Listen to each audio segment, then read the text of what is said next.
Nako, habang naiyak ho itong si Senador Pia Cayetano dyan sa Senado, itong si Congressman Lian Libiste, nagpaiyak din ho pala dyan sa House of Representatives.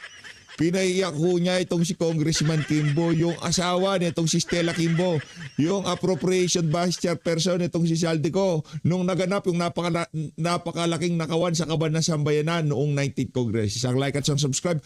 Masaya na ho tayo dyan at sa mga gusto sumali sa ating community, yung join button nandyan lang ho sa baba. PH, kailangan ba talagang i-remind ang ating mga kababayan na yan si Kimbo, yan ang vice chairperson ng appropriation nung panahon nitong si Martin Romualdez. Nung panahon nitong si Zaldico, sa pumumuno nitong si Martin Romualdez dyan sa House of Representatives noong 19th Congress? Ang sagot, oo. Dapat natin lagi rini-remind ng ating mga kababayan kung sino-sino yung mga magkakasama noong mga panahon na talagang parang tubig na umaagos sa talon. Yung pagnanakaw nila sa Kaban ng Sambayan ng Pilipino. Wala akong iba yan noong 19th Congress. Yan nung si Congressman Kimbo, asawa ho yan noong si Teacher Stella Kimbo. Panoorin nun natin ang pagpapayak nitong si Congressman Lian dyan sa isa sa mga aso ni Martin Romualdez at nitong si Marcos Jr. dyan sa House of Representatives. Game. Mr. Speaker? Naku, yun na. Let's Good go. evening, Leon. Mr. Speaker. Mr. Chair, in our hearings, the DBM said that with a 20% cut on non-essential MOOE, they would generate around 25 billion pesos in savings. Is that correct? That is correct. May I clarify if there's been any update on these plans? On the amounts, Yes. so far with the agencies reporting, because the system is the implementing agencies will submit their reports in compliance with the DBM circular. So far what they've been able to generate is 11 billion in terms of commitment. And what percent is this cut in non-essential MOE? Is it still 20%? Earlier we were informed that it was close to 80%. There's going to be an 80% cut in non-essential MOE. No. 80% of the agencies have submitted their commitment to reduce non-essential MOE. But the target there is 20 billion. And I am informed that a number of the large agencies have yet to submit their reports, which their deadline is the end of this month. So this is on the purpose of reporting, but in the purpose of what is the requirement, there is no moving from the requirement of at least 20%. That's a floor. Yes. Meaning that's the minimum that they should do. Yes. If they can do more, why not? May I then clarify the purpose of having in Section 30A, line 33 of the bill, that the cut in non-essential MOE will be 10%, at least? Yes. So the 20% is in reference to the DBM circular. So the DBM circular actually referred to 10 to 20%. Yes. So, and- but in terms of implementing the as a law, the DBM was of the distinct impression or position that we should peg it just at 10%. Yes, I'm only referring to the DBM circular so that we have a reference on what is, in their opinion, Potentially. feasible. Yes. But after all, it is our prerogative in Congress to impose what the members of Congress see fit. And would you not agree, Mr. Chair, that the more that we can save in non-essential MOE that we can then give to the people, the better? That is correct. But the position of the DBM is that today we can generate 20%, but again, we are creating a framework. If we put 20%, we don't know what the situation is in the future, meaning are we in a better cash position? Will we have a bloated budget? Will there be more leeway? Based on what they're saying is if we are to codify the non-essential savings, they feel comfortable at putting it as a floor price of 10%. To put in context, what is the non-essential MOE that we are discussing? If I'm not mistaken, it's around 150 billion pesos in line items, which 20% of which for the rest of the year that they computed was around 25 billion pesos. Is that right? That's 150 billion, you're correct. Yes, and this 150 billion that they identified includes 28 billion in traveling expenses, 14 billion in representation expenses, and other such similar truly non-essential expenses. These are not essential expenses. By definition, they are the non-essential expenses. So line 36 on page 25 specifies what these are. Yes, and Foreign and local traveling, expenses, training, seminars, workshops, scholarships and conferences, representation expenses, fuel, water, electricity, and other utility expenses, supplies and materials expenses, professional services, consultants and technical assistants, and general services, advertising expenses, printing and publication expenses, and other similar MOOE items. Yes, thank you, Mr. Chair. And that is a total of 150 billion pesos, We are informed, yes, that is correct. of which, as mentioned, traveling is around 28, and representation is around 14, and there are seminars and these other expenses that you have discussed. And I would like to ask if it would be reasonable that we ask agencies to impose a larger cut on their non-essential MOOE, considering that I think it appears on its face unnecessary that amidst an economic crisis, we maintain at most 90% of the 150 billion pesos of non-essential MOOE. Well, first, many of these items have already been expended, considering that the crisis took place in the last part of the first quarter. They've been already obligated or in fact spent. Secondly is the DBM is of the position that the 20% based on their circular today is really just the floor. In fact, some agencies are submitting more than that, based on what they are receiving from the field. So agencies are encouraged to even come up with a higher amount. But obviously, I think many agencies will feel like it's going to be a tug of war, because many of the agencies will feel like that what may seem non-essential is very essential to them, particularly in terms of training, in terms of talent development, of talent retention. But as we said, there is an emergency, there is a national crisis, then certain things will have to be prioritized, and this is effectively not being prioritized at the moment. Yes, thank you, Mr. Chair. And I'm trying to be constructive, and I think that this is a point that everyone would agree on if asked that amidst the crisis, is it really essential that we spend 28 billion pesos on traveling expenses? Grabe naman yan. Grabe naman yun. Hindi na huwata makatarungan yun. Nasa kalagitnaan tayo ng krisis tapos ganun kalaking traveling expenses. Ang binabanggit nitong si Congressman Libiste, ang kakapal talaga ng pagmumuka, mga walang nga kayo. Saka yun ba kayo doon sa figure na yun na sinabi nitong si Kong Lian? Traveling expenses ng mga walang nga. And rather than cutting the traveling expenses budget, for example, if it's 28 billion, by 2.8 billion, can we cut the traveling expenses of 28 billion pesos by a little more than 10%? Yari tayo dyan. Yung mga mag-Europa, mag-Amerika. Paano na yan? Yung iba pupunta sa buwan. O yung magta-travel kasama yung mga kabit nila. Paano ba yan? Anak ng toko. Pwede naman. Ba yan? We will, that's part and parcel of what's happening in the field today.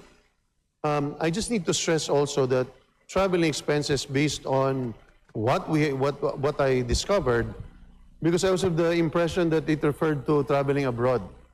In fact, a bulk of it is really transportation domestically. More than 94% or 95% in fact is travel domestic, meaning gasoline expenses for appraisers, individuals who are required to really travel from one point to the other.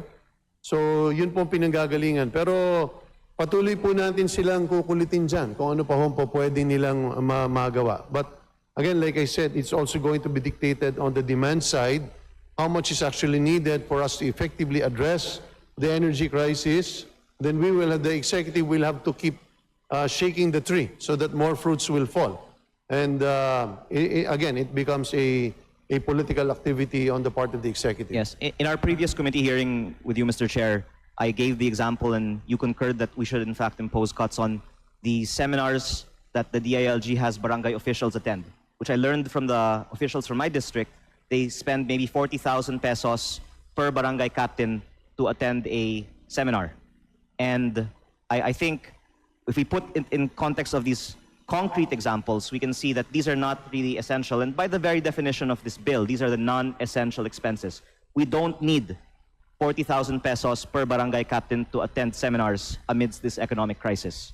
So could I ask that you be open, Mr. Chair, that we increase the cut on non-essential MOOE from 10% as proposed in this bill?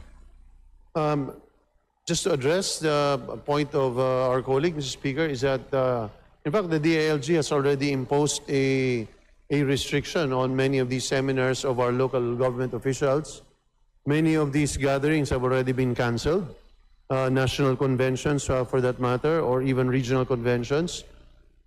In light of the call of the President as well as the DBM to be able to set aside these items. So it's already happening as we speak. Yes, and I'm sure they will also argue that this bill's mandatory cut on non-essential MOE is unnecessary because they will do it beyond this required amount anyway. But as you were saying, you need to shake the tree to impose cuts that they otherwise would not do. And so I am asking if you would not agree, and I hope you would agree, that we can ask for more than at least 10% on the cut on non-essential MOOE. And that I hope you can express your position as a member of Congress, and one that is not necessarily the same as these other agencies, because certainly incentive of an agency is to protect their budget. The incentive of us as members of Congress is to serve our constituents. I'm personally inclined to agree with the position. But as in fact, let's not forget that the executive does not in fact need this provision. They can do it on their own and they're already doing it. We are simply putting in the provision here as a manifestation of the strong sentiment of Congress that this is one item that needs to be reduced. And they're already doing it. In fact, it's more than 10%. But I don't want us to get out of the thinking that this is a framework. We don't want to codify limits that are only applicable today. The Kalinga is a framework that will be used for the next years. And if we do that, we might be tying the hands of the executive. So, but like I said, the executive is in fact already in agreement with you. They're already doing 20%. I keep on wanting to ground this in real examples so that we can appreciate how easy it is to cut it by more than 10% and why cutting it by much more is very reasonable. I don't want to go into the details of how Congress spends its 18.58 billion pesos MOOE for 2026, but I think we have firsthand experience that certainly there is room to cut the MOOE of agencies across the Philippine government, starting here in our own House of Representatives. So I'm asking, Mr. Chair, if in the period of amendments, you will agree that we increase the at least 10% cut in the non-essential MOOE. Yan. Dapat tanggalin na yan yung mga non-essential MOOE kagaya ng pambayad doon sa mga kabit, di ba? Yung pang-travel sa mga kabit, pambili ng bag ng mga kabit, di ba? Yun dapat tanggalin yun. Yung pagbayad doon sa mga babaeng pinaparada nila sa opisina ng ibang mga congressman, gano'n, dapat tanggalin. Hindi na dapat kasama, hindi na dapat ang sambahin ng Pilipino magbayad dyan sa mga yan. Di ba, kung Kimbo, dapat yung mga kabit, sa bagay, kaya nga pala sila nag-congressman, yung ibang mga nag-congressman dyan, talagang para lamang makalibre sila sa kabit. Like I said, it's something that is worth considering. We will consult with the DBM, and at the appropriate time, we will address the concern. But if I'm not mistaken, the period of amendments will follow this today. And I would like then, hopefully this to be adopted in the period of amendments today, that we increase the non-essential MOE cut from 10%, if I can just give a number now on the floor.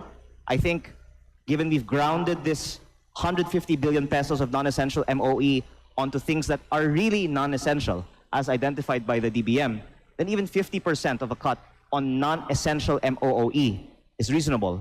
But if you'd like to counter-propose a lower number after this interpellation, then I'm open. But I'm not doing this because the savings goes to me. It's savings for the country. And I hope all of us would agree that we should cut as much of the non-essential MOOE as we can. And Yung mga maintenance and other operating pambayad ng mga kabit, dapat tanggalin na yan. Diba? Ito naman si Kong Kimbo. Oo, umaw ka na lang. Yung mga non-essential sa MOOE, pang travel, pang shopping, pang kabit, titigil na yan.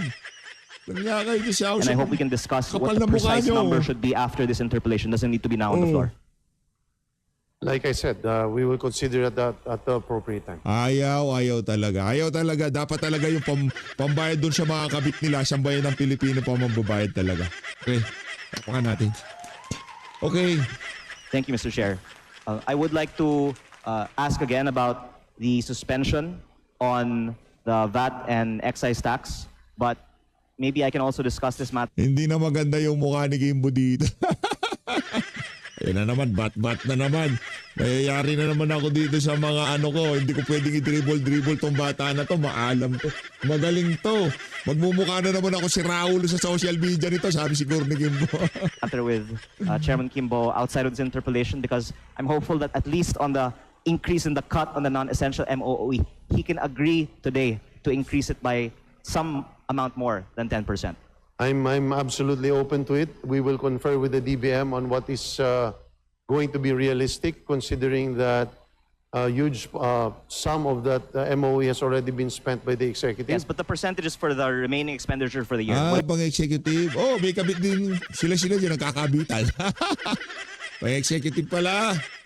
Kala ko pang kabit ng mga congressman. Oh. Basta tanggalin na yung maintenance and other operating pambayad ng kabit na na fund. Di ba? Whatever Yes. is remaining. I'm absolutely open to that. Thank you, Yeah. Mr. Chair.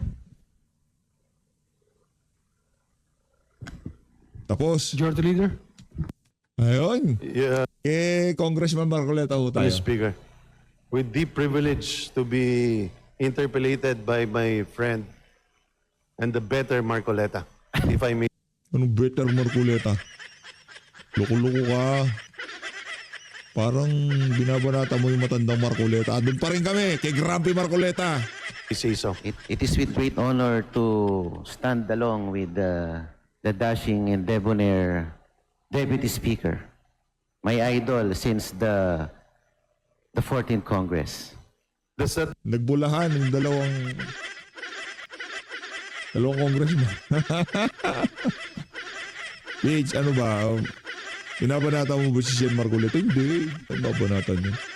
mean you're terminating your interpellation? No, although most of my questions were already asked by the Honorable Nasal. So I have a reduced set of questions, distinguished sponsor, Mr. Chair. Mr. Speaker, distinguished sponsor, while going over the draft bill, I would say that the bill is essentially an ayuda bill to address or to mitigate the impact of the existing fuel crisis. So it's primarily an ayuda-based legislation. Mr. Sponsor, Mr. Speaker. With due respect, I cannot conform to that position because, in fact, the ayuda portion of the bill is not even 20% of the bill. But if I may just explain,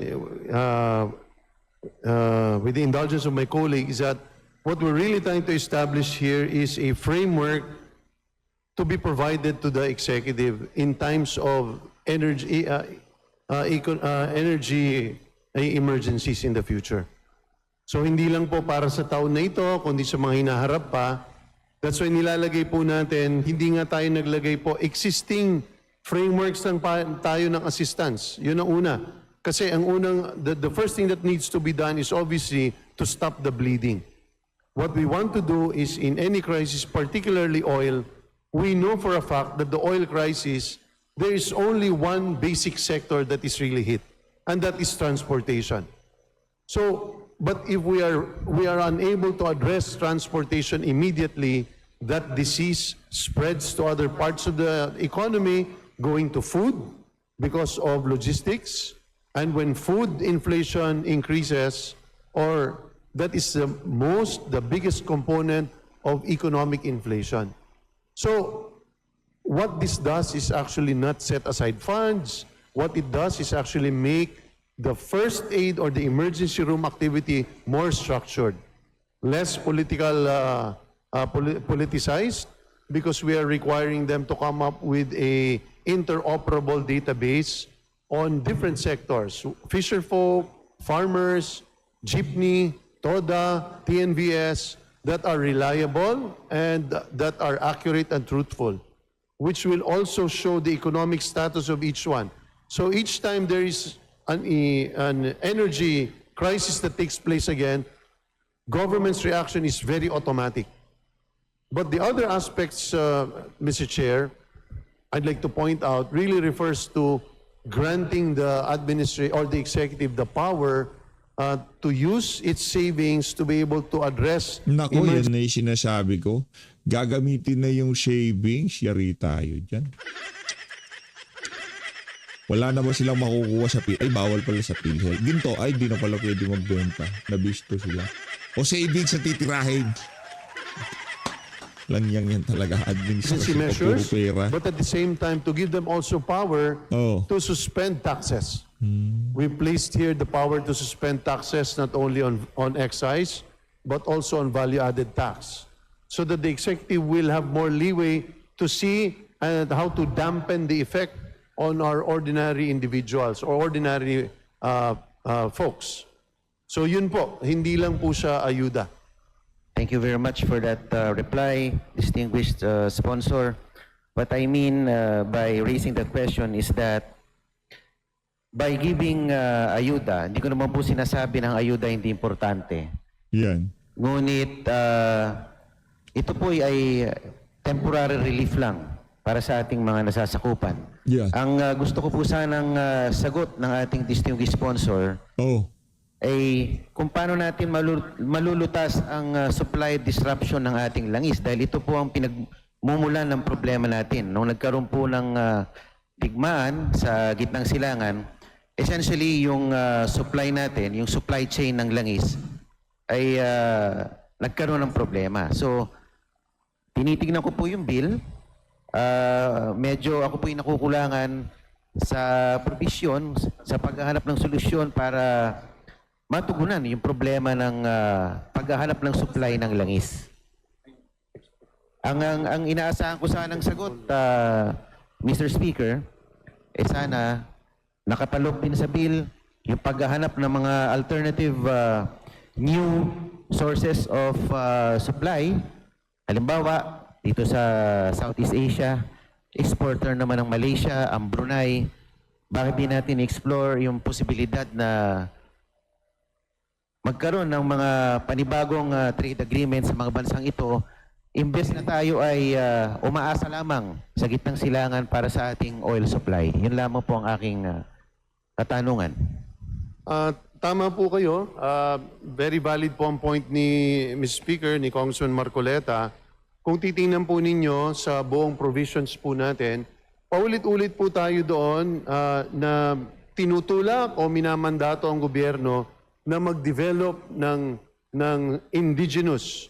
Malinaw po sa Section 20, nakalagay talaga, indigenous energy, renewable energy, and electric mobility support. Itong provision po na ito, section po na ito, ay ang patungkol talaga ay kung paano ang ating bansa inuutos ng Kongreso sa executive na lumayo at maging less dependent po sa langis. So lahat po ng itinutulak natin dito ay to address, tama po yung concern ninyo, wala po itong provision na ito dati, pero inilagay po natin ito because ayaw po natin ng pansamantala lamang na pagkilos pagdating sa krisis. Gusto po natin maging resilient ang ating ekonomiya, sang-ayon po ako sa inyo, kaya nilagay po natin ito dito. So, bukod sa pagtutulak ng indigenous, meaning dito lang sa Pilipinas, sa panggagalingan, binibigyan din natin ng tax incentives ang iba't ibang mga pamamaraan, ang employers, kahit po ang mga pamilya, ang kumpanya, kung sila po ay nagtutulak para po ang kuryente nila ay maging solar or solarization, binibigyan po natin sila.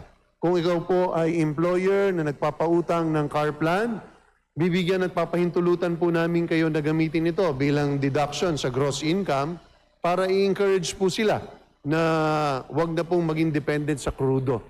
So, halos lahat po dito, pati po yung ating mga tax incentives, ay pagtulak doon sa sinasabi po ni Congressman Paulo Marcoleta na ang kailangan talagang direksyon ay bawasan natin or if at all, to eliminate our dependence on oil. Because once we're able to do that, kahit ano pong gera sa Middle East, kahit anong bakbakan po nila doon, ay hindi na po tayo dapat naapektuhan or kung naapektuhan man tayo, ay hindi po ganun kabigat o lalim ang epekto.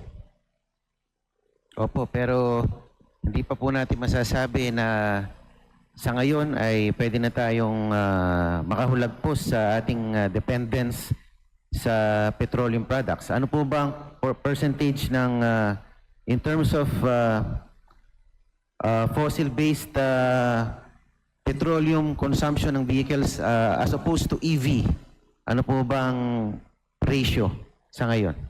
Sa public utility vehicles po na pinakaapektado ang inflation ay wala pa hong 1% sa kabuuan ng public utility vehicles ay electric. So ito isang bagay na kailangan mas ma-address talaga natin dahil ito ang pangunahing tama pagdating sa ating ordinary na mamananakay po. Opo. Thank you, distinguished sponsor, Mr. Speaker.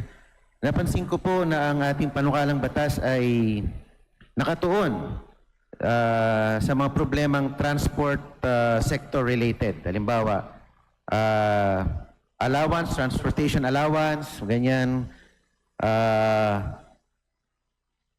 gas, fuel allowance, ganyan. So ito po ay nakatuon lamang sa transport sector. Pero kung tutusin natin, itong krisis na ito is all-encompassing. Apektado rin po dito ang pagtaas ng presyo ng mga bilihin, pangunahing bilihin, tulad ng pagkain, at pagtaas ng utilities tulad ng kuryente. Pwede po bang, is the distinguished sponsor open to amending this bill to accommodate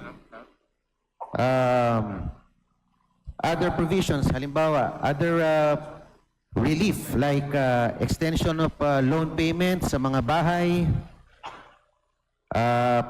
prohibition on increase in rent sa mga bahay at sa tuition fees, halimbawa.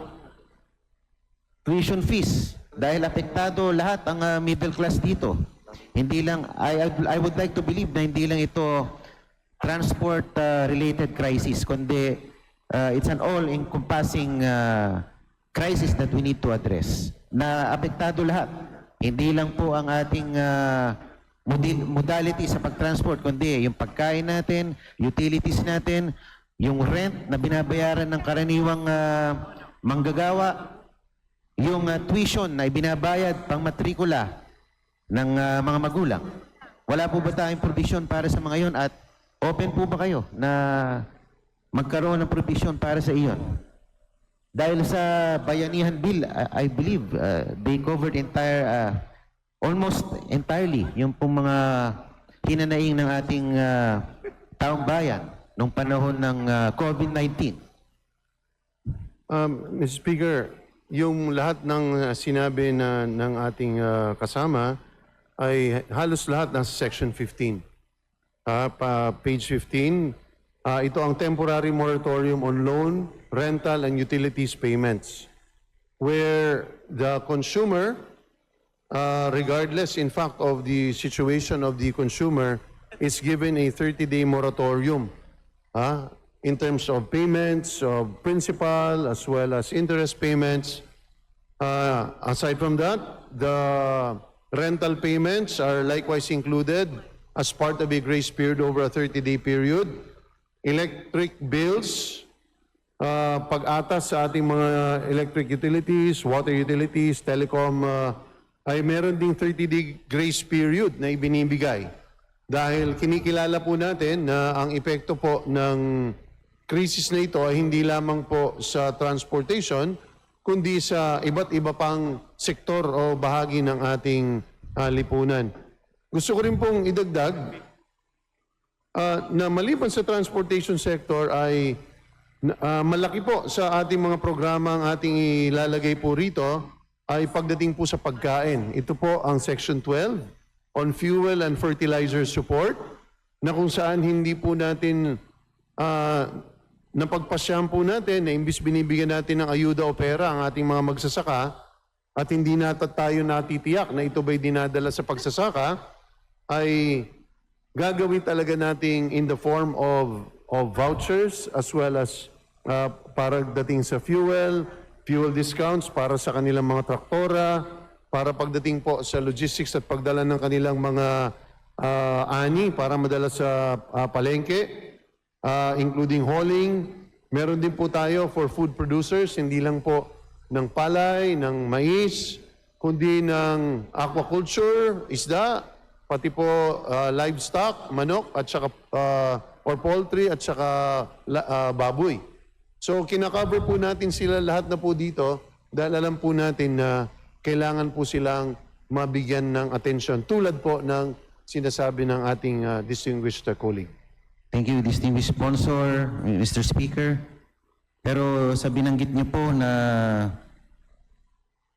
ayuda, hindi po nabanggit yung dito, yung educational assistance. Lalong-lalo po ngayon, panahon ng Mayo, ilang linggo na lang, o ngayon, ongoing na po ang enrollment. And the middle class sector is bearing the brunt nitong pagtaas po ng presyo ng produktong petrolyo. Baka wala na po silang nailaan para sa pangmatrikula ng kanilang mga anak. Meron po tayo bang pwedeng ipasok dito sa educational assistance? Kasi kinover natin ang utilities, kinover natin ang pataba, kinover natin ang para sa transport sector, sa mga drivers. Halos lahat po yan, may mga anak na pinag-aaral. Mr. Speaker, meron po tayong sa Section 11 on Paragraph A na nilalagay talaga natin for low-income and near-poor households. So hindi lang po sa 4-piece, kundi doon po sa mga taong isang hakbang na lang po ay papunta na po below the poverty line. Meron po tayong mga emergency cash transfers na ang in fact pangunahing magiging isa sa mga pangunahing purposes dyan ay for educational. So ito po ang nakikita naming isang dahilan o isang paraan para ma-address po yung sinasabi po nating concern. Thank you, distinguished sponsor, Mr. Speaker. Tinitignan ko rin po yung bill. Wala pong specific na amount na naka-indicate sa mga emergency cash transfers, sa mga grants, fuel subsidies, fuel vouchers, fuel cards. It does not specify the inclusions. Ano po ang halaga na ibibigay in terms of fertilizer support, fuel and operating support. Wala pong specific na halaga na nakasaad dito. Mr. Speaker, ang dahilan po dyan ay natuto na po tayo sa bayanihan na ayaw po natin na one time, big time lang po ang ating batas na ipapasa. Ang nais po natin ay mabigyan ng framework ang ating pamahalaan. Kaya hindi po tayo naglalagay ng mga halaga because several years from today ay hindi na yun ang akma na maaaring halaga. Dalawang bagay ang kailangan i-consider is number one, ano yung actual need or the demand side, ano ba yung halaga na yun. Hindi natin ma-determine today kung ano yung need 2 years from today, kung yung ba'y sapat. Pangalawa, ay kailangan din natin makita kung ano yung available savings na pwede natin makuha ah, para po ma-address yung energy emergency crisis. So lilinawin ko lang po parati is, ang pinagkaiba nito sa bayanihan ay ang bayanihan, ang buong ekonomiya ay talagang nakadapa. Walang makalabas ng sariling mga tahanan, kaya't kinailangan po natin ma-address ito. Ang thrust po ng Kalinga Bill is to address a temporary, short-term crisis, which is energy crisis. So ang ginagawa po natin is binibigyan natin ng framework para mas nakaka-react po ang ating gobyerno ng mabilisan, pero at the same time naglalagay po tayo ng limits.